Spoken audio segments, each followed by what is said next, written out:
미국의 명문대인 하버드 대학과 MIT 공대를 졸업한 한국인 애널리스트 신승규 씨가 쓴 눈 감으면 보이는 것들이라는 책이 있습니다. 사진 있나요? 사진 없어요? 제가 이 책에 관심을 가진 것은 그의 화려한 스펙 때문이 아니라 바로 그의 특별한 사정 때문인데, 그는 세계 최초 시각장애인 공인 재무 분석사입니다. 신기하죠. 시각장애인인데 어떻게 그럴 수가 있죠. 그의 책 첫 페이지는 생텍쥐베리의 어린 왕자의 글귀로 시작을 합니다. 내 비밀은 이런 거야. 매우 간단하지. 오로지 마음으로 보아야만 정확하게 볼 수 있어. 가장 중요한 것은 눈에 보이지 않는 법이거든. 그는 9살 때 완전히 시력을 잃었다고 합니다. 그는 살면서 앞을 못 본다는 사실 때문에 슬펐던 적이 몇 번 있는데, 그 중에 하나가 어머니 얼굴이 조금씩 흐려지고 나중에 나의 생각조차 나지 않다는 것입니다. 22번의 수술을 받고 안대를 거둘 때마다 항상 가장 먼저 봤던 얼굴이 어머니의 얼굴이었는데, 그 모습이 어느 순간 까맣게 잊어졌다는 거예요. 더는 생각나지 않았다는 겁니다. 저도 왠지 모르게 가슴이 뭉클하더라고요. 미국에서 시각장애인들에게 가장 유망한 직업 중에 하나가 피아노 조율사라고 합니다. 그러니까 이해가 되겠죠. 시각을 잃은 대신에 청각이 발달하는 겁니다. 여러분, 이 피아노의 진정한 가치는 무엇일까요? 물론 이 피아노가 이 뛰어난 공의 솜씨로 만들어진 그런 아름다운 피아노도 있겠지만, 무엇보다도 피아노는 그 아름다운 그 선율로 흘러나오는 그 음악, 그것을 감상했을 때 가장 빛이 날 것입니다. 그래서 피아노의 진짜 가치는요, 어쩌면 눈을 감아봐야 진짜 볼 수 있는 것입니다. 우리 지난 몇 주 동안에 결혼 예비학교 설교를 들었는데, 이 부부 관계에는 혼인 서약과 그리고 성혼 선포, 이것으로 이제 보이지 않는 줄로 묶이게 됩니다. 이 부부 관계가 묶이게 되는 겁니다. 매듭을 짓게 됩니다. 그래서 아무리 믿고 속상한 일이 있더라도 부부 관계 그 맺은 그 끈은요, 줄은 결코 끊어질 수 없는 겁니다. 그렇죠. 부모, 자식을 포함한 모든 가족 관계가 그렇잖아요. 이게 보이지 않는 묶여있는 끈이 있기 때문에 이게 아무리 내가 끊으려 해도 끊을 수가 없는 겁니다. 매일 마주하는 가족이다 보니까 그 소중함을 잃어버릴 때가 있는데, 비로소 내가 눈을 감아야지 그 보이지 않는 그 소중함을 내가 느낄 수 있는 법인 겁니다. 신승규 씨의 책 눈 감으면 보이는 것들은 하루가 멀다 하고 바쁘게 살아가고 있는 우리에게 한 번쯤 눈을 감아야지 비로소 볼 수 있는 것이 무엇인지 그 소중함을 깨닫게 해주는 것 같습니다. 이 중에는 이제 사회에 진출해서 이제 직장 생활하는 분들도 계신데, 어떠세요? 첫 직장, 그 첫 출근하는 그때 여러분들이 있었던 그 감격, 이런 거 혹시 기억나십니까? 각자 남다른 포부도 있었을 것이고, 내가 이 직장을 선택한 그 의미도 있었을 겁니다. 하지만 1년, 2년 반복해서 쳇바퀴처럼 출근하고 퇴근하고를 반복하다 보면은 어느 순간 나도 모르게 어쩔 수 없이 출근을 하고 있을 때가 많아진다는 것입니다. 처음으로 부모가 되었을 때, 우리 여기는 이제 자녀가 있는데, 처음으로 부모가 되었을 때 앞으로 우리 자녀를 어떤 아이로 키울지, 또 어떤 학습법을 또 사용할 건지 다짐하고, 또 희망도 바람도 있었지만 그 기억도 이제 잊혀지고 매일 잔소리하고 혼내고 있는 일들이 많아지면서 감정이 상한 일들이 점점 많아지게 됩니다. 그리고 우리의 신앙생활도 마찬가지입니다. 예배도 참석하고 있고, 앞서서 찬양도 부르고, 말씀도 꾸준히 읽고, 봉사도 하고 있는데, 언젠가부터는 예배의 감격도 사라지고, 또 봉사했을 때 그 헌신과 그 소중함도 잃어버린 채 타성에 젖어서 기계적으로 반복적으로 신앙생활하고 있는 자신을 발견할 때면, 내가 왜 이러고 있지? 내가 왜 신앙생활을 하는 거지? 이렇게 문득 현타가 올 때가 있다는 겁니다. 물론 우리가 신앙생활 하다 보면 그때그때 하나님께서 필요에 따라서 주시는 은혜, 그 채워주시는 만족감이 있기도 합니다. 뭐 기도를 응답을 받는다든지, 영적인 경험을 한다든지, 또 교회의 이 사람들과의 관계 속에서 얻는 위로와 사랑, 또 받는 기쁨들이 있을 겁니다. 하지만 우리의 신앙생활의 그 본질, 그 가치를 잃어버린 채 어떤 일을 지금 반복적으로 하고 있다면은 결국은 이 모든 것이 실증나게 될 것이고 또 허무해질 것입니다. 그러니까 내가 신앙생활 지금은 잘하고 있을지라도 본질과 그 진정한 가치, 그 의미를 잃어버리고 놓치게 된다면은 언젠가는 신앙생활을 포기하게 될 수도 있다는 것입니다. 그렇습니다.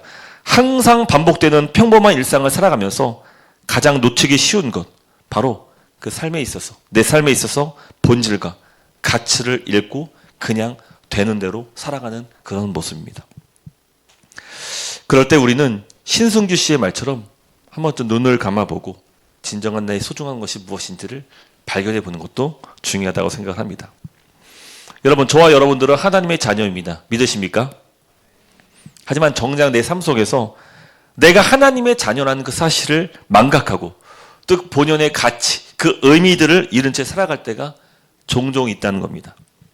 하나님 자녀로서 누리게 되는 그 권세가 있는데 이걸 잃어버리고 그 기쁨과 그 소중함을, 감격을 경험하지 못한 채 무기력한 채 신앙생활하고 있다면 오늘 설교를 통하여서 다시금 하나님 자녀됨의 그 놀라운 은혜를 회복할 수 있기를 간절히 소망합니다. 할렐루야. 자, 첫 번째인데요. 하나님 자녀는 바로 하나님의 사랑을 받은 자들입니다. 할렐루야. 요한일서 3장 1절 말씀입니다. 같이 읽겠습니다. 시작. 보라, 아버지께서 어떠한 사랑을 우리에게 베푸사 하나님의 자녀라 일컬음을 받게 하셨는가. 자, 여기서 보라, 이 말씀은 하나님의 사랑을 좀 묵상해봐라. 좀 잠시 멈춰두고 한번 그것을 깊이 생각해봐라. 그런 뜻입니다. 앞서 얘기한 것처럼 우리가 진짜 바쁘게, 현대인들 그렇잖아요. 정말 바쁘게 살다 보면은 정말 중요한 것들을 놓칠 때가 많습니다. 근데 그 중에 하나가 뭐냐면은 바로 하나님 아버지의 사랑입니다. 이거 우리가 감각에 묻어버린 채 살아갈 때가 많이 있습니다. 오늘 우리가 하나님을 예배하는 하나님의 자녀가 될 수 있었던 이유는 나 때문이 아니에요. 전적인 하나님 아버지의 사랑이 있었기 때문입니다. 믿으십니까? 하나님은 우리를 자녀 삼기 위해서 그의 가장 소중했던 독생자를 우리에게 보내주셨습니다. 요한일서 4장 10절 말씀 같이요. 시작. 사랑은 여기 있으니 우리가 하나님을 사랑한 것이 아니요 하나님이 우리를 사랑하사 우리 죄를 속하기 위하여 화목제물로 그 아들을 보내셨음이라. 또 요한복음 3장 16절 하나님이 세상을 이처럼 사랑하사 독생자를 주셨으니 이는 그를 믿는 자마다 멸망하지 않고 영생을 얻게 하려 하심이라. 아멘. 하나님은 하나님의 완전한 기쁨이 되신 그 예수 그리스도를 우리를 자녀 삼기 위해서 이 땅에 보내주셨습니다. 화목제물로 삼으셨습니다. 구약시대의 그 화목제물을 보면은 그 구약시대의 화목제물이 예수 그리스도의 그 죽으심의 모형이라는 것을 알 수가 있습니다. 자, 구약의 제사를 드리는 과정을 잠깐 소개할 텐데 먼저는 제물을 드리는 자가 하나님께 제물을 가지고 나옵니다. 그러면 그 가져온 제물을 이제 제사장이 머리에 손을 얹고 안수하고 제물을 죽입니다.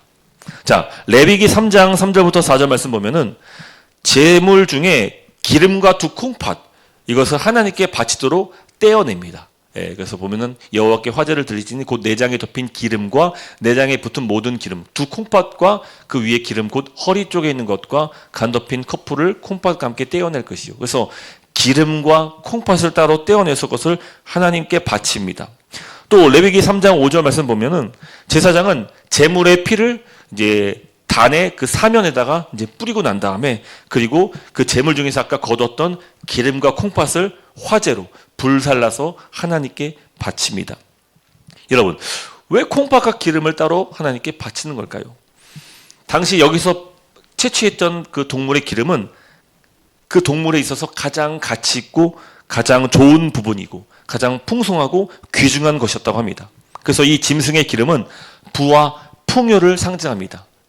그리고 이 콩팥은 당시 사람들은 그 우리의 마음이 이 콩팥에 담겼다고 생각했던 것 같습니다. 그래서 그 마음을 하나님께 드린다라는 그 의미에서 콩팥을 드렸다고 합니다. 여러분, 이 기름을 바치는 일은 하나님께 드리는 제사가 가장 내게 소중한 것을 드린다는 것을 의미하고 있는 겁니다. 근데 신약에 예수님의 화목제물이 어떻습니까? 바로 하나님께서 여기시는 가장 존귀하고 값진 것을 우리를 위해서 제물로 하나님 아들을 바친 겁니다. 하나님 아버지의 사랑이 바로 이와 같습니다. 우리는 고작 해봐야 구약 제사에 하나님께 드릴 수 있는 가장 좋은 것이 그 나도 아니고 동물을 죽여서 기름과 콩팥을 떼어 드리는 제사였는데, 그런데 하나님 아버지는 우리를 자녀 삼기 위해서 그가 소유한 가장 값지고 소중한 것, 그의 유일한 기쁨이 되신 예수 그리스도를 우리에게 보내주셨다는 것입니다. 그 아버지의 사랑을 말미암아 우리가 하나님의 자녀가 될 수 있는 것입니다. 할렐루야. 하나님의 사랑을 잘 요약해 준 말씀은 요한 1서 이 4장 8절부터 10절 말씀인데, 같이 한번 천천히 읽어볼까요? 시작. 사랑하지 아니하는 자는 하나님을 알지 못하나니 이는 하나님은 사랑이심이라. 하나님의 사랑이 우리에게 이렇게 나타난 바 되었으니 하나님이 자기의 독생자를 세상에 보내심은 그로 말미암아 우리를 살리려 하심이라. 사랑은 여기 있으니 우리가 하나님을 사랑한 것이 아니요 하나님이 우리를 사랑하사 우리 죄를 속하기 위하여 화목제물로 그 아들을 보내셨음이라. 아멘. 그래서 앞서 구약 제사에 그 기름을 드렸던, 가장 내게 값진 것을 하나님께 드렸던 그 제물. 하지만 하나님은 우리에게 어떤 걸 주십니까? 모형이 아니라 진짜 그분의 사랑하는 독생자를, 아들, 화목제물로 우리에게 내어주셨다는 것입니다. 그렇습니다. 하나님은 앞서 4장 8절에서 말씀하신 것처럼 사랑이세요. 나오시죠? 우리가 그 유명한 말씀, 요한일서 말씀을 떠올릴 때 가장 잘 아는 말씀, 하나님은 사랑이시라. 하나님은 사랑이시라. 그 아버지의 사랑이 나를 예배하도록 만들어 줍니다. 하나님의 풍성하신 사랑 때문에 내가 오늘 이 자리에서 찬송할 수 있는 것입니다. 오직 아버지의 사랑으로 내가 하나님의 말씀을 듣고 순종할 수 있는 겁니다. 사실 지금 우리가 이 자리에서 하나님 사랑을 받고 있다는 그 사실은 정말 말할 수 없는 은혜예요. 왜냐하면 우리는 자격 없는 자들이기 때문이죠. 우리는 불합격이에요. 불합격. 나 자신을 보십시오. 하나님의 자녀로 불리기에 너무 부끄럽지 않습니까? 여전히 불순종하고 여전히 범죄하고 자격이 없어요. 그런데 문제는 내가 하나님 앞에 불순종했다는 사실조차, 내가 하나님 앞에 범죄했다는 그 사실조차 우리는 잘 모른 채 그냥 살아간다는 겁니다. 하지만 우리 주님은 여전히 나를 사랑하시고 나를 자녀로 바라보십니다. 그 아버지의 변함없는 사랑이 나를 변화시키십니다. 제가 두 자녀를 키우다 보니까 이제 제 부모님의 마음을, 그 사랑을 간접적으로 경험을 합니다. 여러분들은 뭐 제가 전혀 그렇게 보이지 않았겠지만 아마 예상 못했을 거예요. 제가 학창 시절에 좀 말썽꾸러기였습니다. 그래서 가끔 어머니께서 저희 학교에 불려서 오셔야 했습니다. 초등학교 2학년 때인데 TV에 나오는 그 개그를 따라한다고 친구를 바닥에 눕혀놓고 그 위에 올라서서 막 있는 힘을 내서 막 눌렀어요. 제 친구가 반장이었는데 참 착한 친구였어요. 순수히 바닥에 누워서 제 밑에 깔렸습니다. 전 더 재미를 주려고 막 온 힘을 다해서 막 짓누르면서 그 위에서 힘을 쥐어짜내서 몸을 눌렀습니다. 그때 이제 반장의 얼굴이 땅에 일그러졌고요. 안경 쓰고 있었는데 그 안경이 깨져버렸습니다. 그러면서 이 눈 근처에 작은 상처가 생겼습니다. 그 일로 반장은 그대로 선생님께 일러바쳤고 저희 어머님은 학교에 오실 수밖에 없었습니다. 제 기억이 맞다면 저희 어머니께서 처음으로 학교에 호출돼서 오신 사건이 바로 이 사건일 겁니다. 이제 난 죽었다. 혼날 생각에 풀이 죽어서 이제 긴장한 채로 집에 오고 있었는데 어머니께서 의외로 이렇게 말씀하셨는데, 야, 그 안경가 얼마 비싸지도 않던데 뭐 이렇게 큰일이라고 이렇게 엄마까지 부르면서 이렇게 혼을 내냐. 기죽지 말라고. 이제 상처 좀 났지만 크게 안 다쳤으니까 괜찮다고. 이제 다음엔 그러지 말라고 이렇게 말씀하셨습니다. 보통 이 정도 사건이 있으면은 다시는 이제 사고를 치지 말아야 되는데 그 이후로도 이제 뭐 학교 유리창을 깨트려가지고 이제 어머니께서 학교로 불려오시기도 하고 뭐 그랬습니다. 근데 특히 제가 기억에 많이 남는 게 이제 고2에서 중국에서 있었던 일입니다. 고2에서 고3으로 올라갔을 때 학교 측에서 저를 유급을 시켰어요. 이제 고3으로 올려 보낼 수 없다. 얘는 안 된다. 얘 보낼 수가 없다. 그리고 또 한 가지. 그때 이제 학교에서 이제 대학교 가려면 추천서를 써줘야 했습니다. 그러니까 그 추천서가 정말 중요해요. 어떤 학교에서 내가 졸업했는지, 그리고 그 교장이 추천서를 써줘야지만 내가 대학 입시에 유리합니다.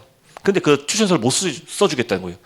그러니까 지금까지 우리 학교에서는 추천서를 써주면은 100%다 대학교 합격을 했는데, 저를 포함해서 몇 사람은 학교에 누가 될 수 있기 때문에, 그 100% 명예 실추가 될 수 있기 때문에 추천서를 써줄 수가 없다는 겁니다. 이제 그 얘기를 들으시고 저희 어머니께서 이제 통역 한 분을 데리고 이제 가셔가지고 이제 단판을 졌습니다. 단판 짓기를 그 당시 이제 큰 금액의 액수를 이제 보증금으로 맡기면서, 만약에 우리 아이가 너희가 추천서를 써주고 고3을 올려줬는데 대학에 입시에 실패한다면은 이 액수의 그 큰 액수의 그 보증금을 너희 학교에 그대로 기부하겠다. 근데 만약에 애가 대학에 들어갈 수 있으면은 다시 그 보증금 돌려줘라. 그러니까 당시 중국은 그 돈이라면 안 되는 게 없었어요. 다 돼요. 그때 그래서 이제 이것도 이제 학교 교장이 이제 승낙하고 이제 그렇게 딜을 하고 저를 이제 고3을 올려주고 추천서를 써줬습니다. 그러니까 당시에 뭐 별일 다 있어요. 뭐 심지어 명문대 그 졸업장도 뭐 다 돈 주면 다 만들 수 있을 정도였으니까 뭐 엉망이었습니다. 예. 저는 어쨌든 이 사건으로 큰 충격을 받았어요. 그렇게 1년을 열심히 공부해가지고 대학에 이제 들어갈 수 있었죠. 이제 어머니께서 이제 그 보증을 받으셨고, 저희 어머니는 이제 그 보증을 그대로 이제 하나님께 드렸습니다. 이제 헌금으로 딱 드렸습니다. 여러분, 제가 당시에 대학에 들어갈 수 있었던 그 이유는 바로 이 부모님의 사랑과 헌신, 희생이 있었기 때문입니다. 그리고 제가 지금의 오늘날에 이르기까지 성장할 수 있었던 이것은 바로 항상 제 곁에서 부모님이 계셨기 때문에 항상 저를 믿어주시고 돌봐주시고 그리고 보살펴 주셨기 때문에 제가 이 자리에 올 수 있었던 것입니다. 마찬가지예요. 우리가 하나님 자녀로서 내가 여기까지 올 수 있었던 것도요, 항상 하나님께서 우리의 아버지가 되어 주셨기 때문이에요.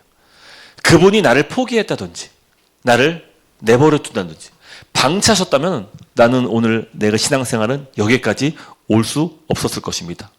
여러분, 우리는요 예나 지금이나 변함없이 하나님 자녀로서 합당하지 않습니다. 너무 부끄럽게 면목이 없을 따름입니다. 하지만 기억하세요. 하나님 아버지께서 나를 선택하신 거예요. 그러니까 내가 하나님을 선택한 게 아니에요. 이거 오해하면 안 돼요. 내가 하나님을 선택해서 믿는 게 아니라 그분이 나를 선택해 주셨고 그분의 사랑이 나를 향해서 지금까지 계속 그리고 앞으로도 영원토록 이어질 거란 겁니다.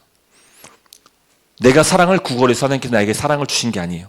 하나님께서 아무 조건 없이 나를 사랑하시고 우리를 구원하시고 나를 자녀 삼아 주신 것입니다. 할렐루야. 그 아버지의 선택과 사랑을 한 몸에 받을 수 있다는 것에 감사할 수 있고 또 그 사랑을 다시 한번 깨달을 수 있는 그런 저 여러분 되시기를 주의 이름으로 축복합니다. 자, 두 번째, 하나님 자녀는 죄를 멀리하고 우리는 거룩해야 합니다. 여러분, 하나님께서 사랑하시고 자녀 삼으신 우리는 어떤 존재입니까? 우리는 거룩한 자가 아니에요. 깨끗한 자가 아니에요. 이만하면 나는 뭐 괜찮지. 아니요.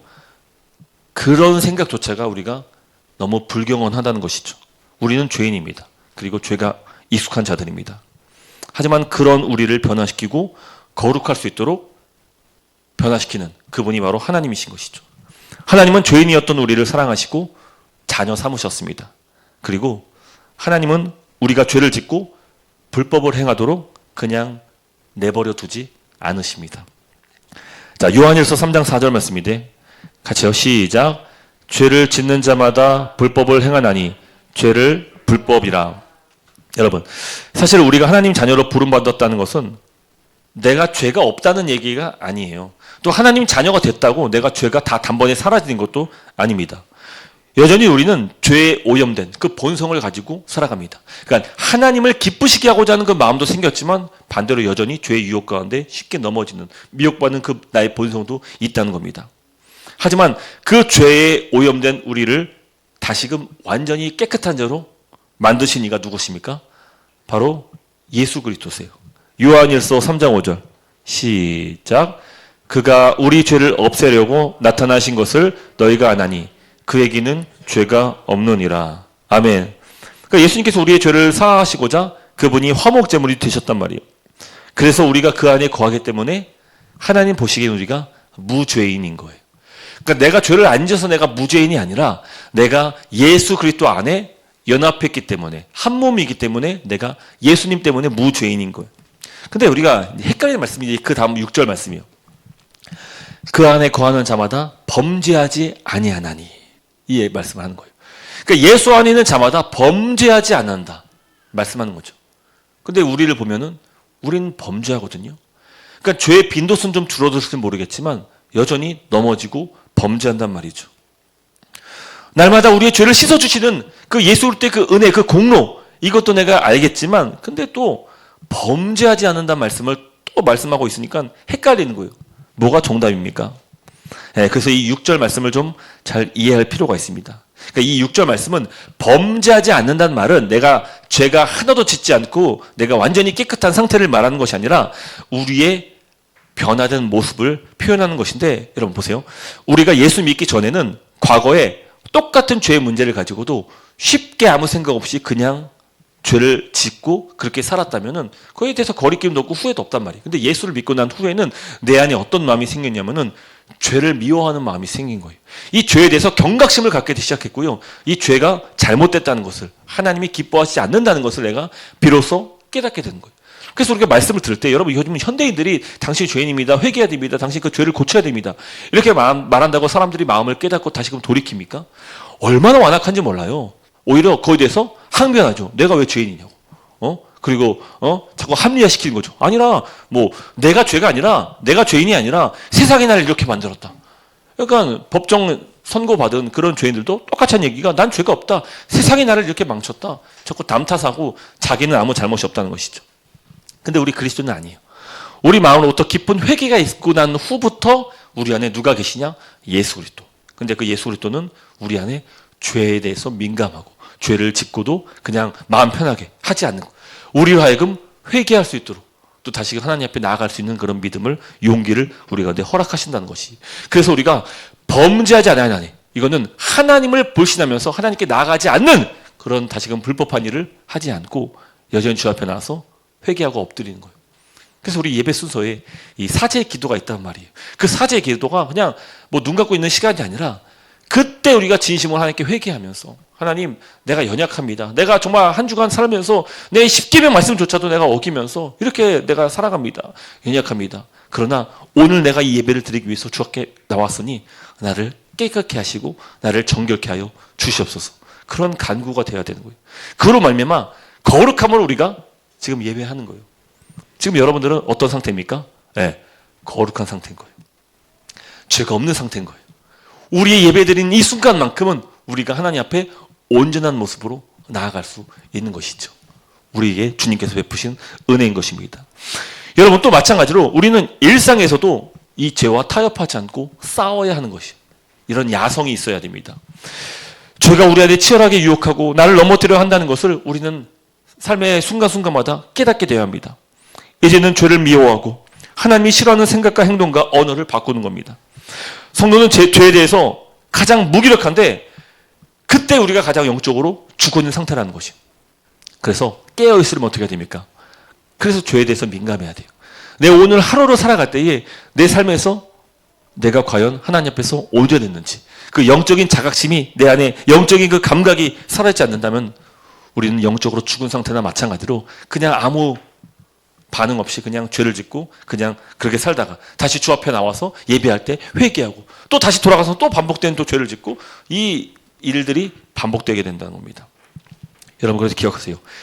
주일에 와서 예배하는 것도 참 중요하지만 내가 거룩한 모습으로 하나님께 와서 일상에서 한 주 동안 거룩한 모습으로 하나님께 살고 와서 하나님 앞에 예배하는 것이 우리에게 정말 중요하다는 것이죠.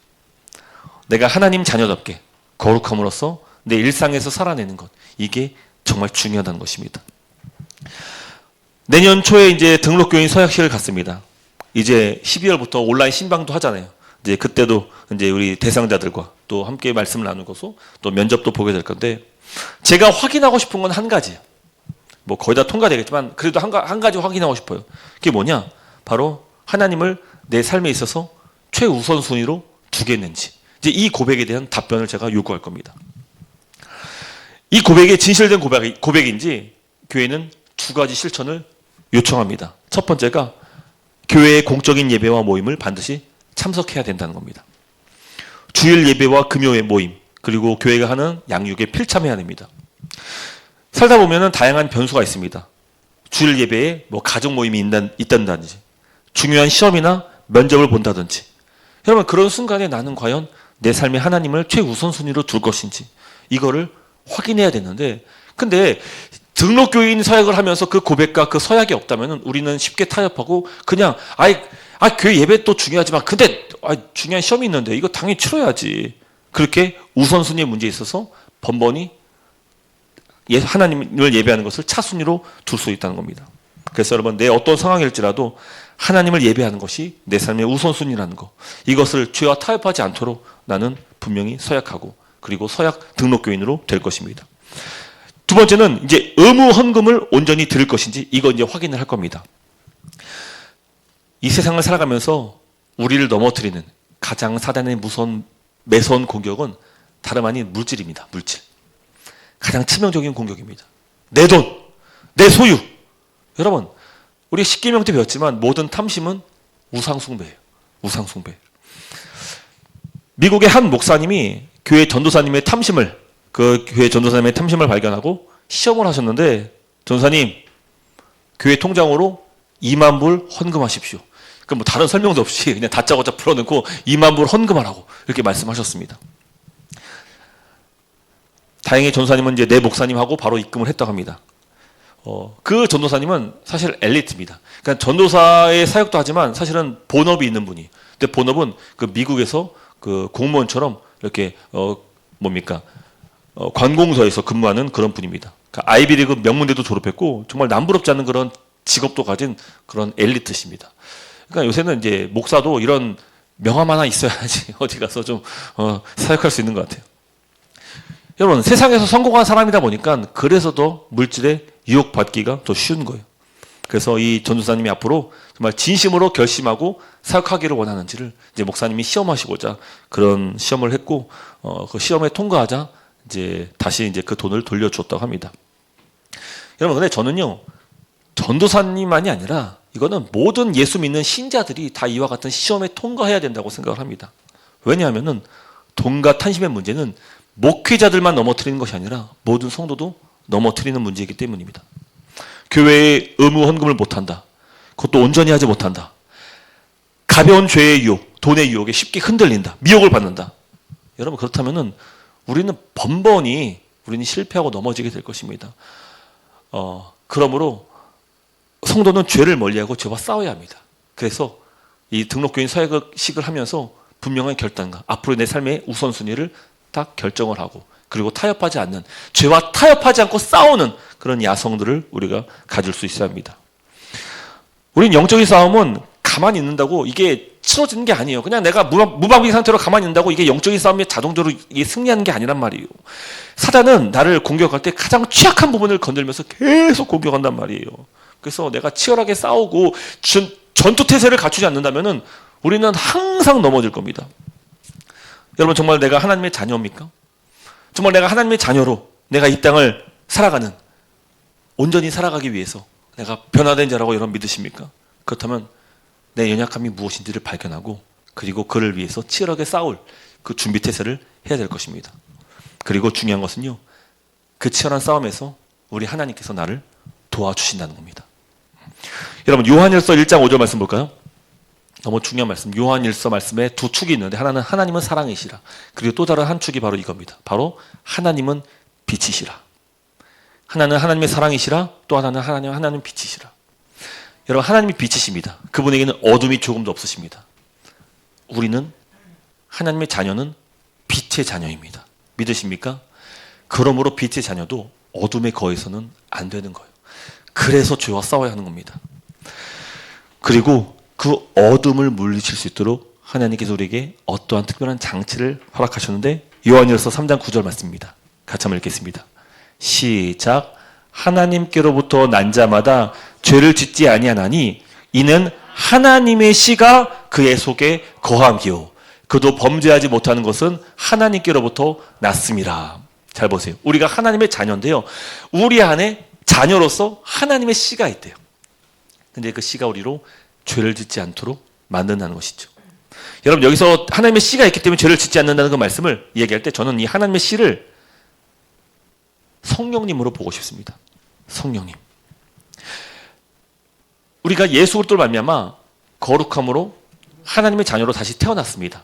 그때 하나님께서 우리에게 새로운 DNA를 주입하셨어요. 그걸 성경은 하나님의 씨라고 얘기하는데 저는 이것을 성령님으로 봅니다. 우리 안에 거룩한 영, 성령님이 오셨어요.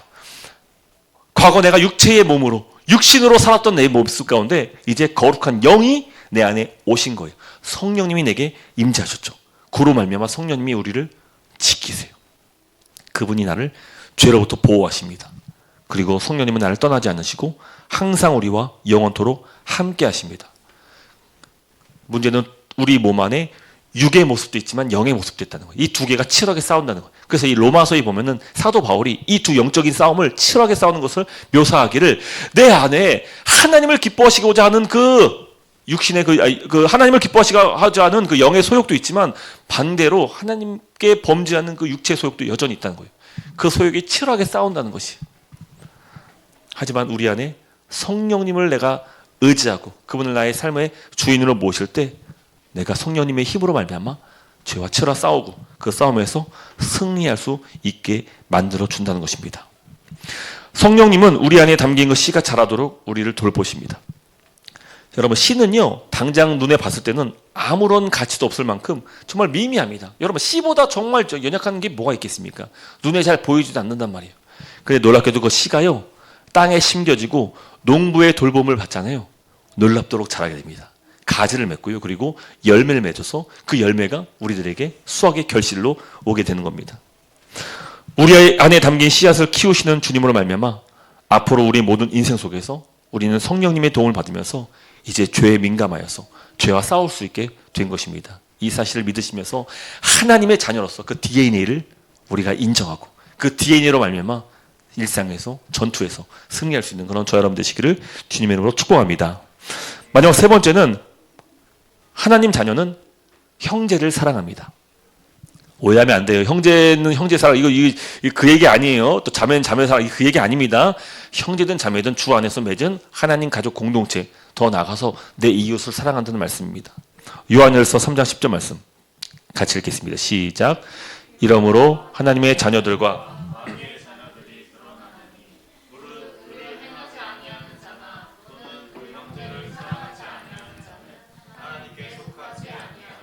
네, 요한은 마귀의 자녀의 특징을 두 가지로 얘기하는데 하나는 의를 행하지 않는 것, 두 번째는 형제를 사랑하지 않는 것입니다.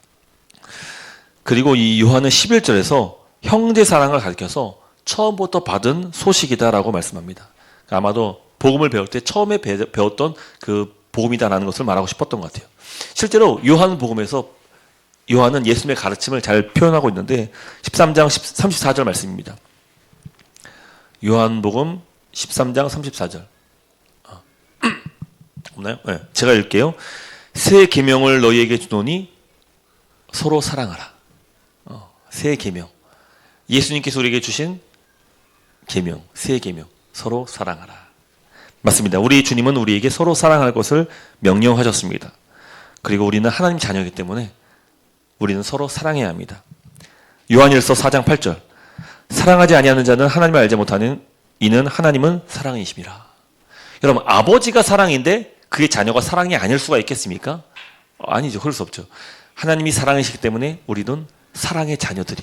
그래서 우리는 우리 안에 사랑의 모습을 담고 있는 거예요. 아까 얘기했던 것처럼 하나님의 DNA가 우리 안에 담겨 있는 거예요. 그 DNA 안에는 사랑이 있는 거예요. 사랑.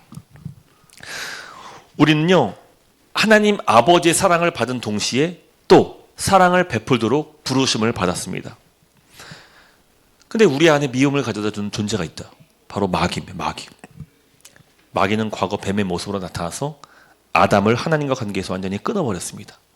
또 인류 최초의 살인사건 역시 가인에게 역사에서 동생 아벨을 죽이게 만들었습니다.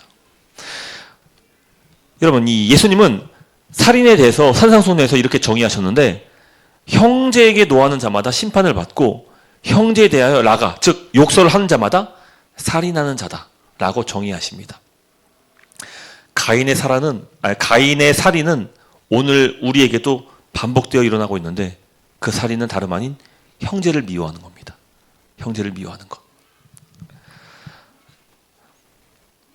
그리고 이 형제는 아마도 이제 그리스도 안에서 한 공동체, 그 형제를 더 얘기하는 것일 겁니다. 우리가 예배를 잘 드리고 은혜롭게 하루를 잘 보내다가도 불현듯이 막 누군가가 미워지고 막 분노하고 시기하고 막 화낼 때가 있단 말이에요. 그렇죠? 저도 갱년기인지 몰라도 자꾸 별일 아닌데 자꾸 화가 나요. 막 화가 나요. 그러다가도 금세 또 감정이 또 차분해집니다. 괜찮아져. 그러니까 이 일이 하루에도 막 12번씩 반복됩니다. 근데 주목해요. 마귀는요, 이 중년 남성의 이 갱년기에 틈타가지고 우리에게 죄를 짓게 만든다는 것이죠.